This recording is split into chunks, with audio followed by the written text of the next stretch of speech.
Dr. Judy Dlamini, thank you for making time for us. Good morning. Welcome to 702. Good morning, Clement. Good morning to your listeners. It's an honor to be here. Don't worry, I won't make you dance like I made your husband dance when he came to studio, Susan Glasana.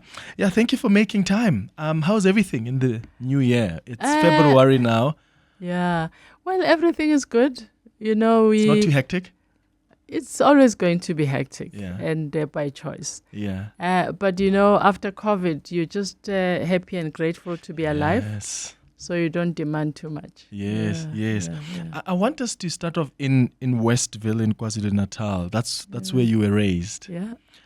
How was childhood for you growing up? And did you, at the time you were growing up in Westville, sort of see this life now that you're living and the kind of career that you have pursued? Yeah. I didn't, to be quite honest. It was nice, you know, very small family, if you'd like, in the sense that it was the Group Areas Act was in motion already. So we didn't have neighbors that looked like us. It was a white area. But my father just put his foot down and said he has to be compensated before he leaves and all that goes with it. But it was a loving family. And as you may or may not know, I wanted to be a doctor from the age of 4. I wanted to be financially independent from a very young age. So Where did you those get that two from? things. It was just, you know how you want to be what you see. And I remember I started school at 4 because my nanny walked out on my mother. What did she do to the nanny? Yeah, you know how it is. My poor mother working hard, 3 kids, you know. And so she took me to school with her. She was a primary school teacher. And then instead of playing, I started learning, writing, and doing all the things. We used to call it sub A, right? It's grade 1 now. It's grade 1 now, yeah. Yeah, so one of those days, my mother said, "You're not going to school. You must watch after your dad because he's not well. When the doctor comes, do whatever he says you must do." So I met this Dr. Kabash, a story I tell so lovingly because he made me want to be a doctor. May his soul rest in peace. So my mind was made. I was going to be a doctor. And I guess I always wanted the power and the independence that finances bring. So I knew I didn't have a name for it at that age, but I was going to be financially independent. So I knew those two things. But we've had so many detours, scenic views, and, you know, did I foresee that? No. Tell me about those detours and how they came about. Because how long did you practice medicine? 13 years. 13 years. Yeah. So at what point did you think, I'm satisfied here, it's time for the detours? Yes. You know, it's actually interesting because as we always say, hindsight has 20/20 vision. When things happen, you don't really know why they happen. You think you know, till a few years later you look back and say, oh, maybe that's why, right? But at the time, I already had my finger in quite a few things. 1994 came with the BE advent, so we're looking for opportunities. But more importantly, my husband and I wanted different streams of income. So we had a bakery next to my practice. So we've always looked at ways of being financially independent and having different streams of income enable you to do that. So I was robbed outside my practice, and already I had started studying occupational health. How long? Was it 10 years after you were practicing when the robbery happened? It was actually, around 10 years. Around What 10 happened? years. You see, I had this busy practice, and next to my practice was this busy bakery. And they came for the car, basically. You know how cars are ordered, and then, you know, they make a hit. And, it was just a nasty experience because it was these young kids wearing balaclavas. And, you know, when you're a GP, you're a sitting duck for thugs to come in and do whatever. And here was there some getting out of my practice. So after that, I was very unsettled, to be quite honest, because every young boy who came in, I'm like, Is he coming as a patient? It was just unhealthy. So I had to sell my practice and go to town, and it was never the same. Yeah. But already I had started studying towards my MBL through UNISA. And then came the time that Sizwe had to come and run telecom. So we moved to Joburg. And instead of doing my second year through UNISA, I then branched to Wits Business School, where I did my MBA. So already I was actually looking at business. I was already doing business, but I just needed to be qualified in the space and just understand what I was doing. Sure, it's crazy because there's a time, I think it must have been early last year, or if not 2 years ago, when we were seeing robberies at general practitioners. Yeah. Places, especially in Soweto, in the Soweto area, also somewhere in town. I mean, it's just crazy that so many years ago this was already happening, and now it was raising its ugly head again. And that something like that can be traumatic, eh? It's very traumatic because it's not just the taking of the car. You can replace a car. It's just the violation of you as a person. Young. I think they also take drugs to be able to do these heinous crimes. They call you names you've never been called before. And of all the things they did, taking the ring, taking the car, and finding money in the car, just being called those names is the one I was grappling with. Material things are just that. Yeah. Yeah. Did you? How did you deal with it? Did you see a therapist? I did. Did you talk to? Yes, I did. I went to see a therapist. That's better. And, So we have lots to talk about. We also play music on the Hanging Out feature, and I'm really excited about your playlist because, I mean, over 90% of the artists you've chosen are my favorites as well. Oh, that's amazing! So I'm excited. I don't even know where to start. Who would you say out of this is your favorite? So we can start with it. Do you want Angelina by Caiphus Semenya? Should we start with Brown Skin Girl by Beyonce? Do you want some Luther? You want some Baby?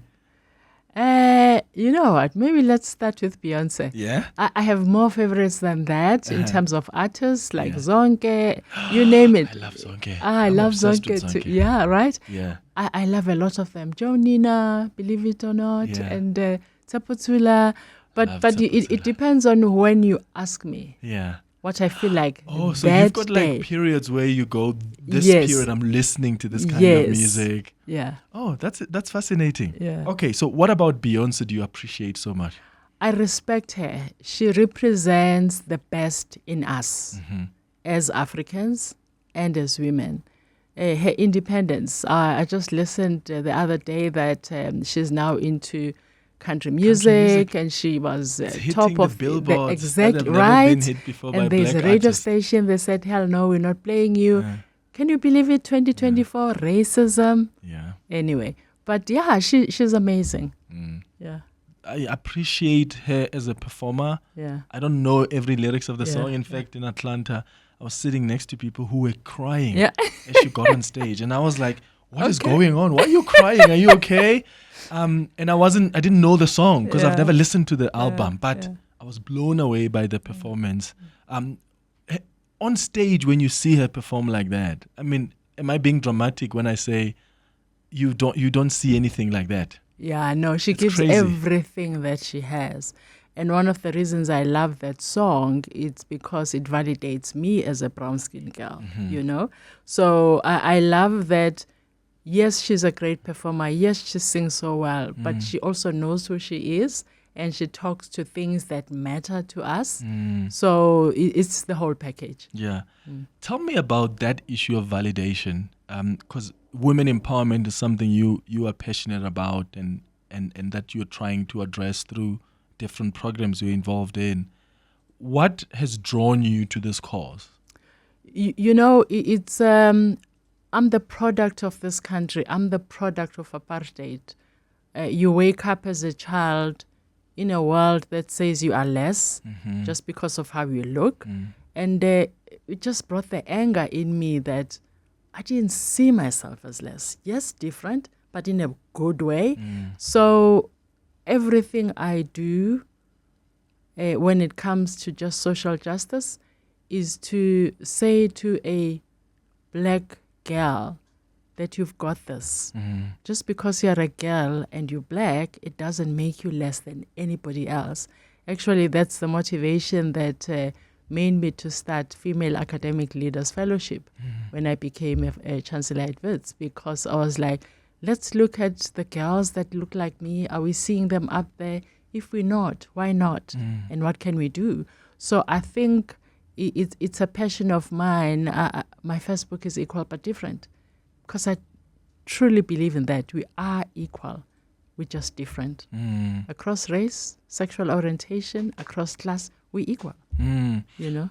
Do you think that, because yes, there's a lot that we need to do as a society, as individual, to advance and preach that message of equality and celebrate that difference. You know, we are a diverse country, and I think that's one of the blessings we have, and we must, instead of that dividing us, it should actually unite us, and we must celebrate it.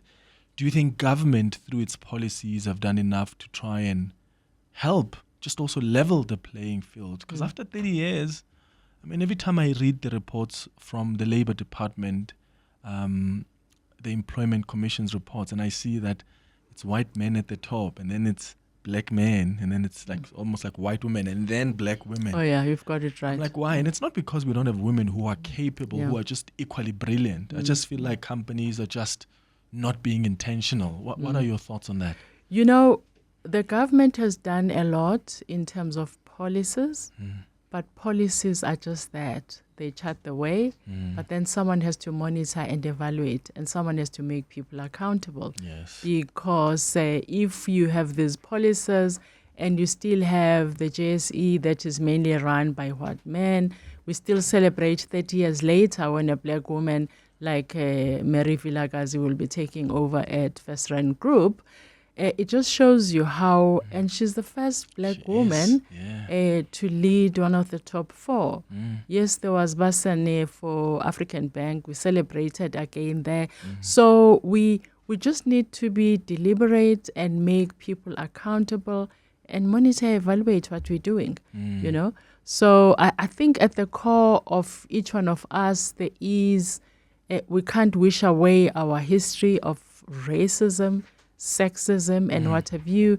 And each one of us has to be deliberate about just reminding yourself that, damn, that's prejudice. You know, people are not less because of how they present. I mean, because of who they were born as, you know. I got a text from someone who taught you at some point. Professor Malikapuru Makhoba. He sent me a message. Sent me an SMS saying, hey, give Judy my kind regards. There, I taught her. She was a member of a special group of students. Oh, yes. Oh, thank you, Prof. We used to call him Willie those days. Yes. Why? Because his other name is William, right? And, you know, when you talk about people that make you feel like you belong, that's what Professor Makhoba made us feel when he came when we were doing final year. And when we passed, he took us out to one of the best restaurants in Durban, the Royal Hotel. There's a Royal Grill. There used to be. This was 1985. And he was amazing. He still is. Yeah, he incredible person. I also have a message on the WhatsApp line from Dr. Philemon Mahuma, who is a consultant family physician and also lecturer at the University of Pretoria, who says, hi, Clement in 702. Thank you for hosting Dr. Judy. What a great legacy. I met her at the book launch of Professor / Dr. Bongani Mayosi. She wrote it. This was done at UP at the medical library. I have a photo evidence of greeting her. I remember you, Prof. Best wishes. That's what they say there on the WhatsApp line. I'll take some of your messages coming through, some of the tweets as well. Dr. Judy, I must find that tweet before I go to the tweet. Let me read a message from Nompumelelo Sidu, who says, Clement, you have one of my faves there in studio. I met her while doing VAC work for an audit in one of her businesses. Mind you, this was after I read her book. She's so warm, so intelligent and so grateful. Does she still gush over her grandchild? This was over 5 years ago. Best and warmest regards to all there in studio. That's a message from Nompumelelo. Tell her I have 3 now. 3 now. Yeah. So the other day we were talking about the love that especially first-time parents have for their children, and whether it really surpasses understanding. Like first parents often say, like, "Oh, I can't explain this love. It's the best thing ever." And I got a call from a gogo who said, "For me, the greatest love is the grandkids." Says, "I love my kids. I love their husbands, their wives." But the grandkids they've gifted me with, that's the first love. Is that how you feel about your grandchildren? Oh, yes. And I think it's about loving with no responsibility. It's just unconditional love because the parents will take care of them. So, yeah, it's the best thing in the world. I like that. And then on Twitter, Ranzi says, "Clement, I'm enjoying your conversation with Dr. Judy Dlamini. She's my fave and she inspires me so much. And I always go back to her books for motivation, Equal but Different, and the other story as well." And then Refula says, "Clement, thank you for bringing this queen to the house. I once met her a few years ago at BBQ Awards. I'm in the bakery business, and it was such a fantastic conversation that I had with her." Yes. Hello, Clement and the team. Oh my God, I'm going to chop onions right now. This lady made me love money. I understand I'm not book smart, but equal, but different was the best.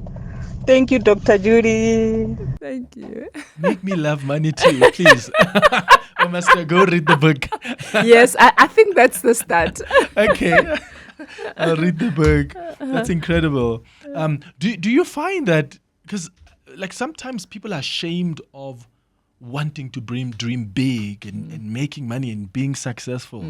And I don't know if it's the trauma of just how perhaps we've been raised or where we come from as a country where, I mean, historically, we never really had more because of our history with apartheid. And as black people now, we're emerging.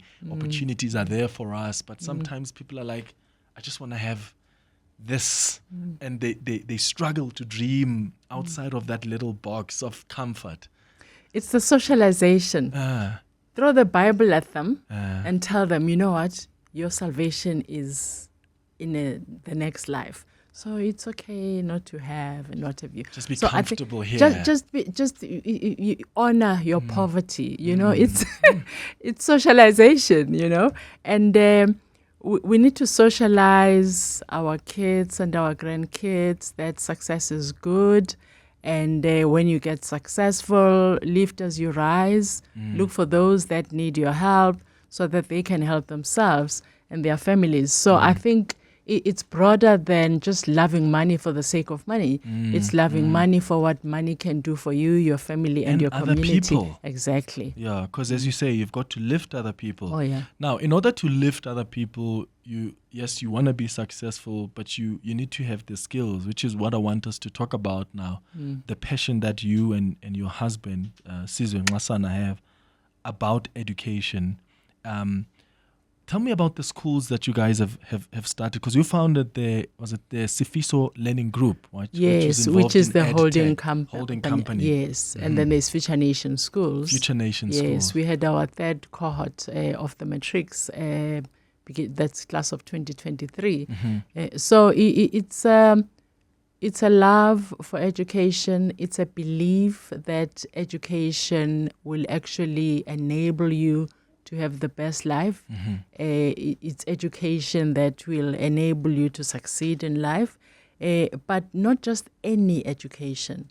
It matters to us that the education that we give is an empowering one. It's the one that gives you thinking tools rather than just read, regurgitate, get that pass, and then you can't even solve problems, which is why we chose the project-based learning approach. And we traveled the world, Sizwe and I, for 2 years before we started Future Nation Schools, to just look at different models and come up with a model that would be best, but also well-suited for our country. And the other thing that matters to us is self-love, you know. We took our kids to the best private schools that money would buy, but also because the results were good. But the thing that we couldn't solve for was just them being accepted as they are in these white private schools. They had to forgo their Africanness. You can't shout, you can't be, so you are forever trying to be this other person. And we're paying for that. Can you imagine? You're paying for your child to be othered. To be reduced. To disown who they are. And we just couldn't deal with that. And at Future Nation School, every child walks in, they own who they are, they know who they are, and that matters. And that's not at the expense of excellence. Excellence is still pursued, because who said that Africanness and excellence are mutually exclusive? In our book, it's actually two sides of the same coin. How different do you think, especially when it comes to the curriculum, how different are your schools at Future Nations from our traditional schools? Even on things like, like with the things you teach, do you teach them using like the African context? Because what I felt is, even when we were in school, when you are doing history, there was not a lot of history about us. Oh, yeah. And about this continent, about our heroes. Oh, yeah. We're just learning about these people who came here. I know. As if we're supposed to celebrate how they've brought us some kind of civilization. When in fact, no. It's not. We've been civilized. Definitely. You have to go to Future Nation schools and you'll see the projects that are collaborated between the teachers, the students, and you'll see the map of Africa. You'll see the different countries in Africa. We'll see, but it really is a combination of that, and also just saying, when problems present in life, they don't present as mathematics or English. So they present as a problem. How do you then use the different subjects to solve problems? So that is project-based learning, where you bring in the geography element, the mathematics element, the English element. But also, when we talk about Africa Day, we really celebrate it. It's not just like, okay, just come in your African attire. So we are deliberate about owning who we are. We actually sing the African Union anthem, for crying out loud, I right? love that. Right? Yeah. So we just proud of who we are. We're proud of the continent we come from. Yes, it has challenges, but it's these Future Nation leaders that will change that type of leadership that makes us the dark continent, or at least perceived dark. So it's a long game to change the thinking, a colonized mind, but it's an investment that is deliberate and persistent. I love that. I love an Africanized education system. Someone asked me the other day on the show, was it on the show or off the show, that if there was a book that you would make it compulsory in any school, and I remember saying Steve Biko, I Write What I Like, because I saw what it did for me in helping me embrace my blackness and not thinking somebody is coming to save me. And I try always give it to my cousins, give it to the young ones. So I like that, because it's about time we start talking about decolonization, because we've been done a disservice in how our education has been given to us. Doesn't have so much to do with us, and we need to celebrate us. It's our responsibility. Yes. Okay. I've got some calls coming through and some WhatsApps that will play. I'm going to ask you to put on your headphones, please. I want to take Phumzile's call from Johannesburg. Phumzile, good morning. Hi, how are you? I'm all right. You've got a question for Dr. Judy Dlamini. Yes, thank you so much, Ma'am Judy, for all that you've plowed into the country. And I want to understand from a future-proofing perspective, how does the Future Nation curriculum equip young learners to solve the world's socioeconomic problems? So does it offer entrepreneurship, for example? I think we've seen just how the world has evolved from just relying on employees to contribute to the economy, but we need world leaders to solve today's challenges by being employers themselves. How does the Future Nation curriculum equip them for that? Thank you. Wonderful. Thank you, Phumzile. Thanks. for the Thanks call. very much. Thanks for the call, Pumzile. We do more than just entrepreneurship. I think one of our biggest problems is just leadership with integrity. And that's one of the things that you are quite big on. And of course, entrepreneurship, but also just preparing them to be digitally savvy, like they do robotics, actually through EdTech. Future Nation Schools is also partnering with public schools when it comes to robotics, getting funders to fund the program at the public schools. So it's not just only about Future Nation Schools, because we can only change the trajectory of only a handful of kids via Future Nation Schools. But Sizwe is quite deliberate, working with government to ensure that we also do something within the public education space, because that's where the highest number of our kids are. Sfiso on the WhatsApp line says, "Hi Clement, my daughter started in grade 4. She's now in grade 10 at Future Nation Schools. Best believe the confidence is amazing." That's what we were talking about off air. I was telling Dr. Judy that a friend has got her nieces and nephews that go to the school, and I know them, and their confidence is just on another level. And then Tsabi from Senton says, "Hi Clement, you really have a jewel right there in studio. Her book, Equal But Different, introduced me to her great mind. I've never met her, but having followed her and her work, she just oozes confidence and warmth. I pray to meet her one day. She makes me so proud to be a black woman." That's just quite incredible. There's someone else, and I don't know if this is something you've shared in your book, someone who sent a message saying, "Hi Clement, in the past, Dr. Judy has spoken about how the importance of living your life to its fullness, and this is something she discovered after the tragic loss of Usfiso, their son. Please can you ask how she has coped with the grief of that loss?" Yeah, let me start by thanking Sfiso. Thanks for believing in us, and I'm happy that what your daughter has got out of Future Nation Schools is one of the aspirations we had for the kids that go to Future Nation Schools. Sure, Sfiso passed away exactly 12 years and 20 days ago, but the pain lives with you. I've lost a lot of people, but when you lose a child, you lose a part of yourself. And it's funny because you think you're okay, but it just gets you. And so to parents that have lost a child, just know that it's a lifelong journey dealing with the grief. And I think for me at least, and for those that are around me, what sustains you is your belief system. It's your faith. I believe in God. I believe in my ancestors, that they are all watching over me. So when I'm at the lowest point, I just cling on to that belief system. But it's tough. Yeah. It's tough, yeah. Yeah, and that's the thing about grief. Yeah. It has no end. It's not like, oh, I'm dedicating 2 years to grief. No.